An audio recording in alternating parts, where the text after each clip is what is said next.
ये बात जयपुर शहर की है, जहाँ एक प्राइवेट स्कूल में पढ़ने वाले दो दोस्त अक्षय और विकास बायोलॉजी का सब्जेक्ट लेने के बाद डॉक्टर बनने का सपना साकार करना चाहते थे। दोनों के परिवार की आर्थिक स्थिति ठीक नहीं होने के कारण ये बच्चे महंगी कोचिंग संस्थान में प्रवेश नहीं ले पाए। ये बच्चे नियमित तौर पर परिवार के साथ घर के पास वाले मंदिर जाते थे।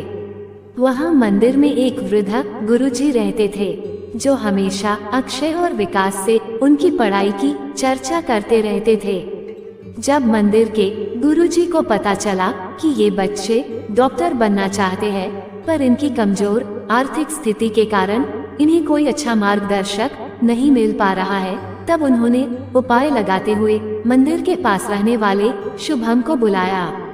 गुरुजी ने अक्षय और विकास को शुभम का परिचय करवाते हुए बतलाया कि यह बच्चा भी पिछले 4 सालों से नीट की तैयारी कर रहा है, परंतु कुछ ही नंबरों से परीक्षा में असफल हो रहा है। तुम लोग चाहो तो पढ़ाई में शुभम की सहायता ले सकते हो।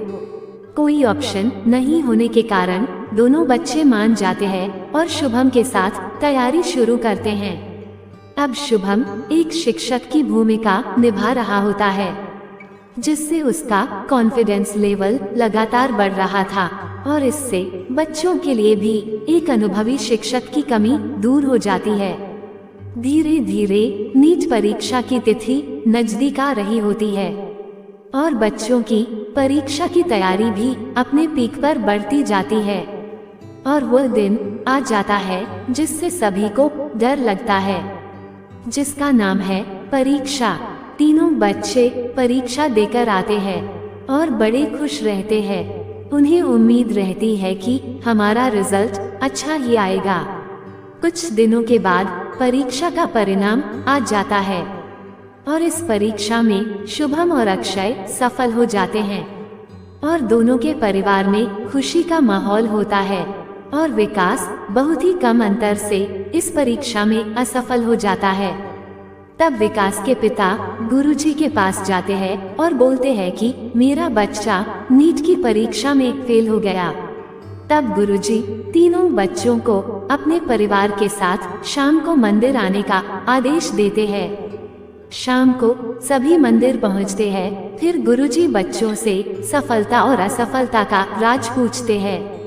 गुरुजी सबसे पहले शुभम से पूछते हैं, तो शुभम बतलाता है कि गुरुजी हम तीनों आपस में पूरे समर्पण के साथ पढ़ते थे और अक्षय और विकास को पढ़ाने से मेरी तैयारी बहुत अच्छी हो गई, जिससे मेरा सिलेक्शन हो गया। हम तीनों टेस्ट सीरीज में भी अच्छे मार्क्स ला रहे थे और कई बार तो विकास के हम दोनों से भी अच्छे नंबर आते थे। अब गुरुजी अक्षय से पूछते हैं और अक्षय बतलाता है कि गुरुजी शुभम भैया के मार्गदर्शन से मेरी पढ़ाई आसान हो गई और मैं जब घर जाता तो मेरी माँ भी मेरी पढ़ाई का पूरा ध्यान रखती थी। मेरा काम घर पर केवल पढ़ना था। माँ मुझे संतुलित आहार देती थी। इस दौरान माँ ने टेलीविजन भी कभी नहीं देखा, बस घर पर कभी महामृत्युंजय गीत, कभी गायत्री मंत्र, तो कभी अन्य भक्ति गीत की हल्की मधुर ध्वनि आती रहती थी, जो मुझे प्रेरित करती थी। कई बार तो माँ भी मेरे साथ रात में जागती थी। ऐसा लगता था मानो मेरी माँ भी इस एग्जाम की तैयारी कर रही हो। मेरे पिता कब फैक्ट्री से घर आ जाते थे और चले जाते थे, पता ही नहीं चला। इस तरह मुझे सफलता मिली, जिसका श्रेय आप सभी को जाता है। अब गुरुजी ने विकास से पूछा तो उसने बड़े ही दुखी मन से बतलाया कि गुरुजी मेरी तैयारी तो ठीक थी, पर मेरे घर का माहौल ठीक नहीं था, क्योंकि जब मैं शुभम भैया के घर से पढ़कर घर आता तो मम्मी और उनकी सहेलियां घर पर जोर से बातें करती थी। दिन में मम्मी के सास बहू के सीरियल की कर्कश आवाज से भी मैं परेशान था। शाम को पापा रोज शराब पीकर घर आते थे और सबको चिल्लाते रहते और लड़ाई करते रहते। मुझे मेरे घर का बिल्कुल भी सपोर्ट नहीं मिला। तीनों बच्चों की पूरी बात सुनने के बाद गुरुजी ने शुभम और अक्षय को बधाई दी और विकास को आदेश दिया कि तुम इन दोनों के संपर्क में रहना और अपनी पढ़ाई जारी रखो। अब से तुम मंदिर के नजदीक में ही एक रूम लेके रहोगे और तुम्हारी जरूरत का सारा सामान, खाना पीना घर से पहुंचेगा। गुरुजी के इस आदेश पर सबकी सहमति बनती है और सब लौट जाते हैं। अब विकास सकारात्मक ऊर्जा के साथ अपने अगले प्रयास में जुट जाता है और पूरे जुनून के साथ तैयारी करता है। जब भी शुभम या अक्षय के कॉलेज की कोई फोटो आती तो विकास उसे देख अपनी पढ़ाई के प्रति और भी समर्पित होता जाता। देखते ही देखते साल निकल जाता है और नीट परीक्षा की डेट आ जाती है।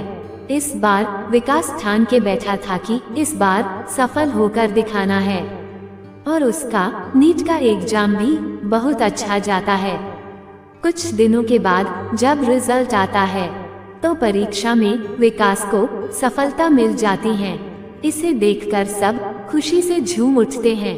विकास के पापा सबसे पहले मंदिर जाकर गुरुजी के पैर पड़ते हैं और आंखों में आंसू लिए विकास की सफलता का गुणगान करते हैं।